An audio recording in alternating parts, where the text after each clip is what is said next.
I made a much longer video, but I need to make a shorter video because I think I can get my point across much sooner, much better. All right. Now, first of all, you still haven't admitted that you mixed up earning and wealth, which are two different concepts. So I really need you to, in good faith, I'm arguing in good faith. So in good faith, just come back and say, yeah, I kind of mixed that up. Happens to the best of us. All right. But secondly, all these statistics that we have, we can do the best with the public information that's available. All right. Whatever the CRA releases or whatever is public information out there for people to see and analyze. Now, first, let me get to wealth before I get to income. The top wealthiest people are just on that list because we can see their publicly traded stock. If they have a private company, by the way, which is worth more, we don't know that. Very difficult to see that because that information isn't public. You can't judge how much a private business is worth. There's many big, valuable private businesses like Bloomberg, for instance, and we don't really know how much those are worth unless someone comes along and pays something for it, all right? That point aside, again, I'm getting to income now, which, as we've discussed, are two different things.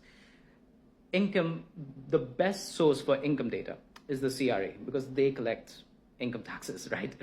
So the best source is the CRA, and the CRA doesn't reveal individual data. They do not tell you how much an individual earns.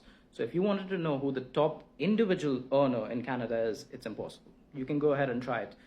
Again, whatever you paid in income taxes last year, I don't know that. No one knows that because it's not public information. You don't just put that out there. No one does that, all right? So the best we have is the CRA's categorization, and they categorize those 5 countries together in South Asia. So you can kind of blame the CRA for that. Now, after all this, if you're thinking, then the original commentator was wrong because she put it or he put it in individual, the top earning individual is South Asian.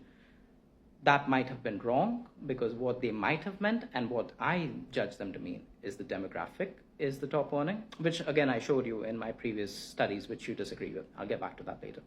But if that was wrong, why did you just jump your gun to agree with a person showing the wealthiest people? Why'd you go facts are facts when that wasn't a fact? When you guys, you and Rabble Rouser both misinterpreted what that person was trying to say. And on that note, here's a couple more. We do have Indian Americans. In America, they actually break it down by Indians. And the median household income of an Indian American family is higher than other ethnicities. And this is from US Census up to 2015, American Community Survey, equitablegrowth.com. Google it, you'll find it. Again, the only point I'm trying to make is that you cannot brush an entire demographic as criminals, which you've done in a lot of them. You're just talking about how these recent immigrants are all criminals and they're all cheaters and stuff. Some people in our community are assholes. Some people are extremely wealthy. But on average, they're just hardworking people who are outperforming. All right? So don't jump the gun. Don't generalize. Relax a little bit. And if you don't want race data, find other data for me. Find data that says that Indians are doing more crime than others. Let's start with that. All right?